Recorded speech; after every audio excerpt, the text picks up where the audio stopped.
নমস্কার বন্ধুরা, আমার ছোট ইউটিউব চ্যানেল, নতুন ইউটিউব চ্যানেল আর ডিডিজিকেতে আপনাদের সবাইকে স্বাগত। আমি আপনাদের জন্য নিয়ে আসলাম আজকেও আরও কয়েকটা খুবই গুরুত্বপূর্ণ ত্রিপুরার জিকে, যেগুলি ত্রিপুরার রাজরাজদের সঙ্গে জড়িত, যেগুলি আপনাদের TCS, TPS, police, food inspector, ত্রিপুরার কম্পিটিটিভ এক্সাম, জব এক্সামের জন্য খুবই গুরুত্বপূর্ণ। ভিডিওটা দেখবেন, পুরোটা ভালো লাগলে লাইক করবেন, চ্যানেলটাকে সাবস্ক্রাইব করে অবশ্যই পাশে থাকবেন, সাপোর্ট করবেন এই ধরনের ভিডিও আরও পাওয়ার জন্য।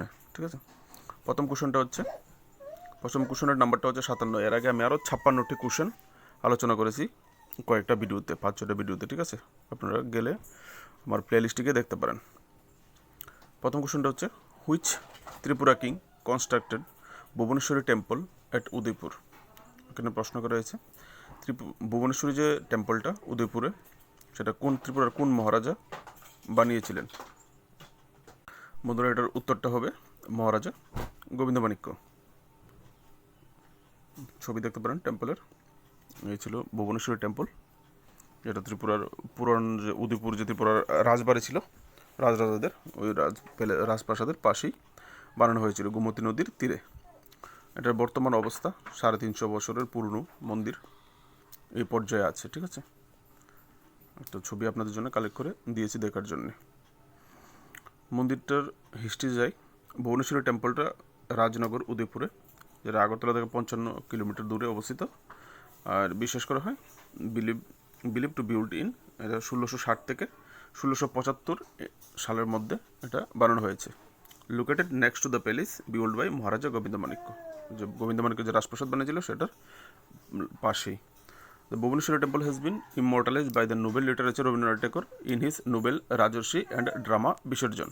বন্ধুরা, এই ভুবনেশ্বরী টেম্পলটা রবীন্দ্রনাথের লেখনির মাধ্যমে, রবীন্দ্রনাথের দুটো কাব্য, একটা হচ্ছে নোবেল রাজর্ষি আর একটা হচ্ছে নাটক বিসর্জন নাটক, এই দুটো লেখনির মাধ্যমে এটাকে স্মরণীয় করে রাখা হয়েছে। ঠিক আছে, পরের কোশ্চেনটা হচ্ছে,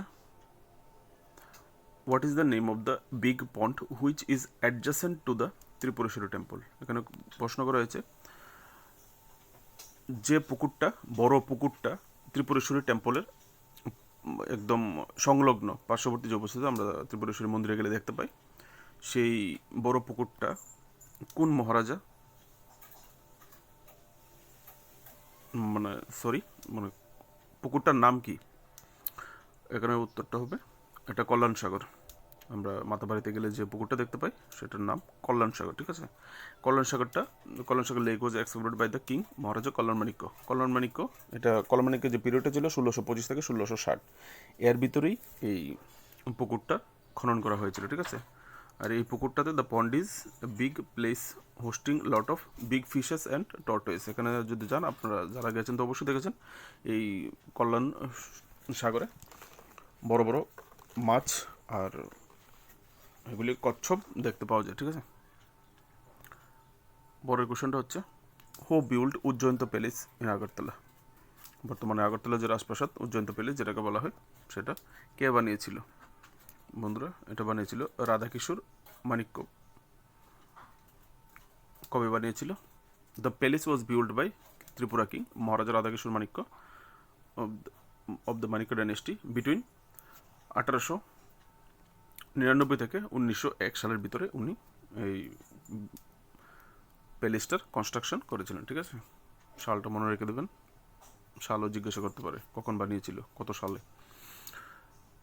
ইট house the state legislative, it was the house the state legislative assembly between 1973 and 2011।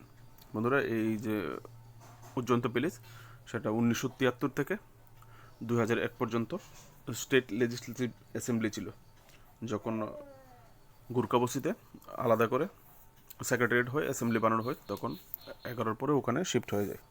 এর আগে পর্যন্ত এটি ত্রিপুরার লেজিসলেটিভ অ্যাসেম্বলি ছিল। ঠিক আছে বন্ধুরা, পরের কোশ্চেনটা, during which king regime of Tripura the Mughal invaded and influenced over Tripura. খুবই গুরুত্বপূর্ণ একটা কোশ্চেন আপনাদের জন্য, খুবই গুরুত্বপূর্ণ, বিশেষ করে যারা টিসিএস টিপিএস এক্সাম দিয়ে থাকেন তাদের জন্য। এখানে দেখতে পাচ্ছেন বলা হয়েছে, মুঘলরা কোন মহারাজের সময় ত্রিপুরাতে আক্রমণ করেছিল প্রথম এবং তাদের প্রভাব বিস্তার করেছিল ত্রিপুরার উপরে? এটার আনসারটা হবে যশোধর মাণিক্য, যেটাকে যশোধর মাণিক্য বলা হয়। ঠিক আছে, অপশান এ। বন্ধুরা, মানা হয় ত্রিপুরা রাজরাজার ইতিহাসের হিসাবে এই যশোধর মাণিক্যের সময় ত্রিপুরা যে রাজকার্য শাসনে এখানে একটা ইনডিসিপ্লিন একটা পরিস্থিতি রয়েছিল এবং সেনাবাহিনীও দুর্বল ছিল, অনেক বিশৃঙ্খল একটা পরিস্থিতি ছিল, যার সুযোগ নিয়ে বিভিন্ন সময় শত্রুরা আক্রমণ করেছিল। পরে ওনার পরবর্তীতে কল্যাণ মাণিক্য এসে এগুলিকে আবার রিস্টোর করে। এখানে দেখে নিই, দ্য মুঘল ফার্স্ট ইনভেডেড 1618। ঠিক আছে, 1618 সালে আক্রমণ করেছিল যশোধর মাণিক্যের রিজমে। আর তারা আক্রমণ করে এবং উদয়পুর তারা ক্যাপচারও করে নেয়। উদয়পুর রাজরাজাদের রাজধানী ছিল। ঠিক আছে, ওই সময় তো উদয়পুর তারা ক্যাপচার করে নেয়। কে আক্রমণ করেছিল 1618 সালে? ইব্রাহিম খান ফাতে ই জাং, যা কি মুঘল গভর্নর অফ বেঙ্গল, মানে মুঘলদের যে গভর্নর ছিল বেঙ্গলের, ইব্রাহিম খান ফাতেহি জাং। নামটা মনে রাখবেন, খুবই গুরুত্বপূর্ণ। কিন্তু আজকালকে কোশ্চেনের মান কিন্তু অনেকটাই টাফ হয়ে গেছে, যারা কম্পিটিটিভ এক্সাম বিশেষ করে যারা দিয়ে থাকেন তাদের জন্য কোশ্চেনটা করা হবে। লেকিন কিন্তু এই কোশ্চেনটার মাঝখান থেকে কী কোশ্চেন করা হবে আপনারা বুঝতে পারবেন না। একটা রিলেটেড যতটুকু কোশ্চেন রিলেটেড যত ইনফরমেশান আপনি কালেক্ট করতে পারেন ততই আপনার জন্য ভালো করেছিলেন। ঠিক আছে, আর উনি ল্যান্ড এবং সি অ্যাসল্ট, সমুদ্রপথে এবং জমি দিয়ে দুভাবেই অ্যাটাক করা হয়েছিল ত্রিপুরাতে। The Mughal kept Yashodhar in custody until his death 1623। এখানে যশোধর মাণিক্যকে মুঘলরা তাদের কাস্টাডিতে নিয়েছিল, গ্রেপ্তার করেছিল, আর তাদের কাস্টাডিতেই ছিল যতক্ষণ পর্যন্ত তার মৃত্যু না হয়। তার মৃত্যু হয়েছিল 1623 সালে।